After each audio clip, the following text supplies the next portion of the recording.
நம்ம அம்மா அப்பா பாட்டி தாத்தாலாம் பார்த்தீங்கன்னா நம்மளுக்கு நிறைய நல்ல பழக்கங்கள் சொல்லி கொடுத்துருக்காங்க. அதில் ஒன்று, நம்ம யாராச்சும் பார்க்க போகிறோம், யார் வீட்டுக்காவது போகிறோம் அப்படின்னா அவங்களுக்கு நம்ம ஏதாவது வாங்கிட்டு போகணும்.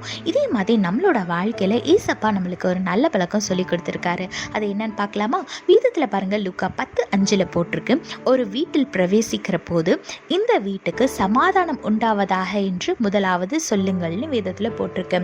ஆமாங்க, நம்ம யார் வீட்டுக்காவது போனால் நம்ம அவங்களுக்கு சமாதானம் வரணும் சொல்லணுமா?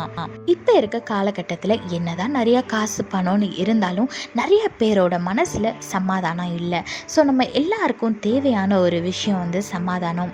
நம்மளோட எதிரியோட வீட்டுக்கே, நம்மளை மட்டம் தட்டுறவங்களோட வீட்டுக்கே நம்ம போனாலும் அவங்களுக்கு சமாதானம் வரணும்னு நம்ம சொல்லி பழகணும். அப்படி நம்ம அவங்களுக்கு சமாதானத்தை, ஆசீர்வாதத்தை நம்ம சொல்லும்போது நம்மளோட வாழ்க்கையும் சமாதானமாக ஆசீர்வாதமாக இருக்கும். ஸோ நம்மளோட நல்ல பழக்க லிஸ்ட்டில் இதையும் ஆட் பண்ணிக்கோங்க. யாரை பார்த்தாலும், யார் வீட்டுக்கு போனாலும் அவங்களுக்கு சமாதானம் வரணும், அவங்க ஆசீர்வாதமாக இருக்கணும்னு ஜெபிங்க. உங்களோட வாழ்க்கையிலையும் நிச்சயமாக உங்களுக்கு சமாதானமும் ஆசீர்வாதமும் ஏசப்பா கட்டளையிடுவார். கர்த்தர் உங்களோட கூட உங்களை ஆசீர்வதித்து பாதுகாத்து வழி நடத்துவாராக. ஆமென்.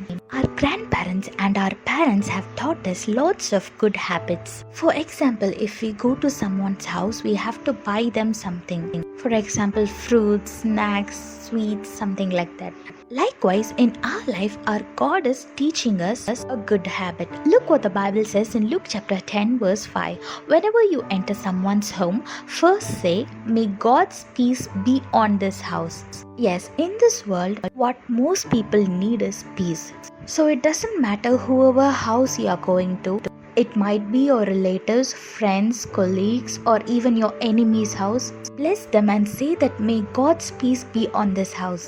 While you bless them and say peace onto them, your life will be filled with blessing and peace. So bless everyone, be kind to everyone, and live a blessed and peaceful life.